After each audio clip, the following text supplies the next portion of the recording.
मियां साहब मुस्लिम लीग नून के रूह रवां और नर्व सेंटर है मुस्लिम लीग नून का। आजकल मियां साहब की सारी जो परेशानियां हैं वो मियां जावेद लतीफ़ साहब के थ्रू हम सुनते हैं टीवी प्रोग्राम्स में, जो मियां साहब खुद नहीं कह सकते। अरे कैसे कह सकते हैं, भाई वजीर आजम, बेटी वजीर आला, बहुत कुछ कहना मुश्किल हो जाता है। लेकिन आज मैंने देखा मियां साहब, मियां नवाज शरीफ साहब इंडियन सहाफ़ियों से मिल रहे थे और मुल्की मामलात पर, और ये कि क्रिकेट होनी चाहिए और आगे बढ़ना चाहिए, बातें मियां साहब ऐसे कर रहे थे। सब बात पाकिस्तान को मियां नवाज शरीफ साहब चला रहे हैं। काशिफ अब्बासी साहब, काश जो उनका विजन है, काश जो सोच इस खित्ते के हवाले से रखते हैं, उसके आगे रुकावटें ना खड़ी की जाती, और अगर वो रुकावटें ना होती तो आज शायद काशिफ अब्बासी साहब ये सवाल ना करते।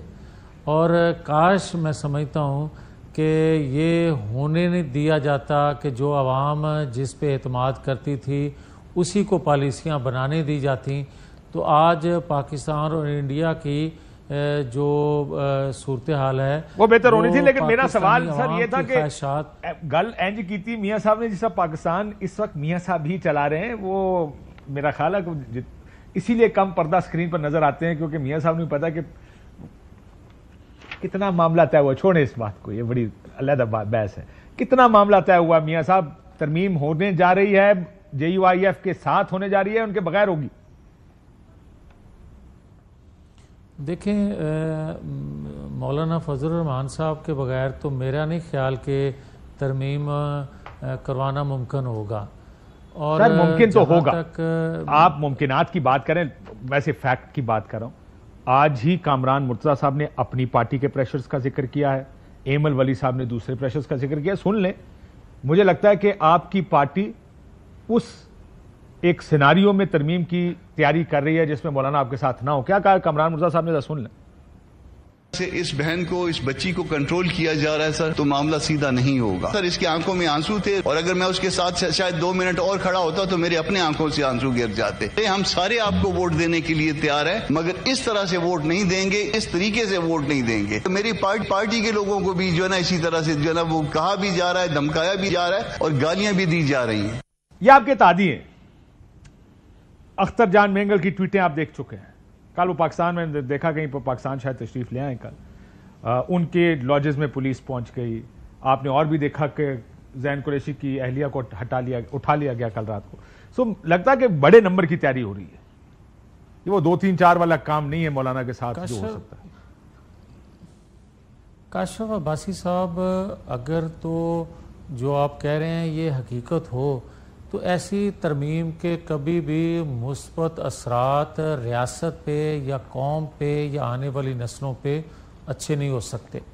और मैं ये बात काशिफ अब्बासी साहब ज़िम्मेदारी से कहने लगा हूँ कि जिस मुल्क के अंदर कोई ओहदे पे मेन बंदे को लाने के लिए आलमी कुव्वतों का इन्फ्लुएंस बढ़ता जाए, या उनकी ख्वाहिशात भी मद्देनज़र रख के, या वो दबाव में ला के ऐसे फैसले करवाएं, तो फिर वो रियासत को आप आज़ाद कैसे कहेंगे?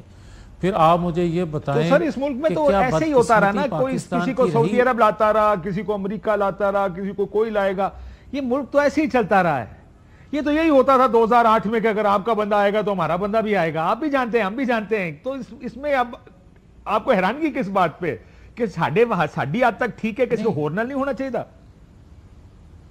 नहीं, मेरी गुजारिश एक सुन लें कि जो आप फरमान जारी कर रहे हैं ना, मैं उससे मुतफिक हूँ कि ऐसा होता रहा है, मगर मेरा सवाल ये है कि क्या ऐसा होता रहना चाहिए? नहीं होना चाहिए। दूसरा अगर हो रहा है, देखिए आपका बहुत से बयानबाजी तो इस वजह से भी है ना सर, क्योंकि वो आपने किसी ने, पर चले अगर हो रहा तो गलत हो रहा है, आपकी बात 100% दुरुस्त है। पाकिस्तान के मामलात में किसी बैरूनी ताकत का कोई दखल नहीं होना चाहिए। दूसरा काशिफ, अगर जो आप बात कर रहे हैं, अगर ये दबाव बढ़ता जा रहा है, आए रोज बढ़ता जा रहा है, तो फिर हमें इस बात पे तशवीश होना चाहिए सबको।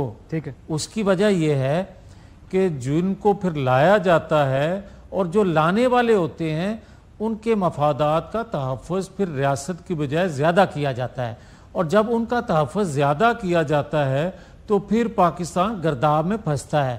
پھر پاکستان کے اندر 2017 ہوتا ہے, پھر پاکستان کے اندر 2024 ہوتا ہے نا دیکھیں کہ 2018 آ جاتا ہے, 24 بھی ہوتا ہے, 8 فروری بھی ہوتا ہے, اس کے بعد کے معاملات 24 بھی ہوتا ہے. بالکل ٹھیک ہے. سو اب یہ تو خیر ہو چکا جو ہونا تھا. مجھے آگے اب سر آگے بھی چلنا نا, آگے چلنا لیکن آئین و قانون کے تحت ہی چلنا. مجھے یہ بتائیں کہ اب جو معاملات سامنے آ رہے ہیں, یعنی آئینی کورٹ سے شروع ہوئے, آپ کے مسودے میں تو کیا کچھ نہیں تھا, آرٹیکل 8 میں ترمیم کرو, انسانی حقوق یہ کر دو, اسلام آباد ہائی کورٹ کے ججوں کا تبادلہ ہونا چاہیے, ہائی کورٹ کے ججز کا تبادلہ ہونا چاہیے, رٹ ختم کر, ہر چیز ختم ہو گئی اس مسودے سے.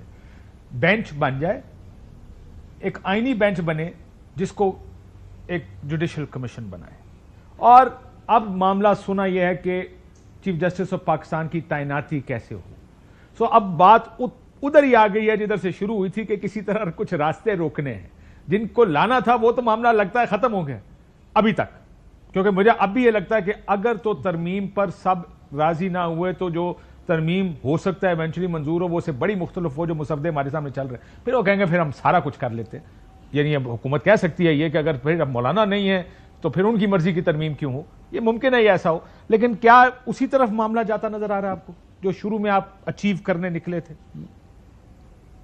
میں کاشف صاحب پھر اس سے یہ کہوں گا کہ جو ترمیم کنسنسس سے ہو وہ 73 کا آئین بن جاتا ہے, اور جو ترمیم کنسنسس سے نہ ہو اس پہ اعتراضات ہر وقت رہتے ہیں, تحفظات رہتے ہیں, اور وہ ترمیم ہونے کے باوجود بھی لوگ اس پہ متفق نہیں ہوا کرتے. یہ آپ 18ویں ترمیم کی مثال بھی دے سکتے ہیں. اس میں 18ویں ترمیم ایک کنسنسس ڈاکیومنٹ تھا, ایک اتنے بڑے پیمانے پر ترمیم ہوئی اور سب نے اس کو اون کیا اور اس کو ویلکم کیا. اس وقت کی پارلیمان نے پورا زور لگا کے سب بیٹھے.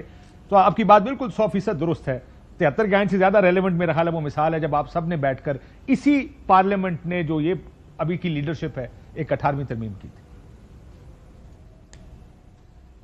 یہ بالکل آپ ٹھیک کہہ رہے ہیں کہ 73 کے آئین کے بعد 18ویں ترمیم پہ متفقہ اور پورا کنسنسس ایک شک پہ ہوا تو وہ 18ویں ترمیم آئی.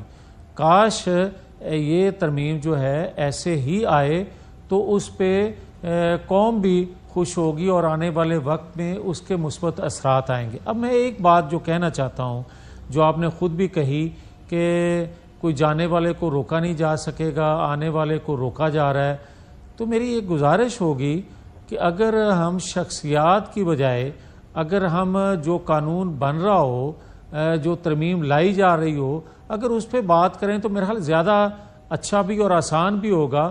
کیونکہ دیکھیں اگر آپ ایک دفاعی ادارے کے پینل میں سے اختیار رکھتے ہیں کہ فلاں شخص کو یا فلاں شخصیت کو اس کارکردگی کی بنا پہ یا میرٹ کی بنیاد پہ آپ اس کو لے آتے ہیں, تو 18ویں ترمیم جہاں آپ متفق ہیں وہاں بہت سی اور چیزیں بھی اور آئینی عدالتوں کے حوالے سے بھی, اور جو آج ہم کسی کو روکنے یا لانے کی بات کر رہے ہیں وہ بڑی وضاحت سے چیزیں درج ہیں. اگر اس سے رہنمائی لے لی جائے تو اور بھی بہتر ہو سکتا ہے.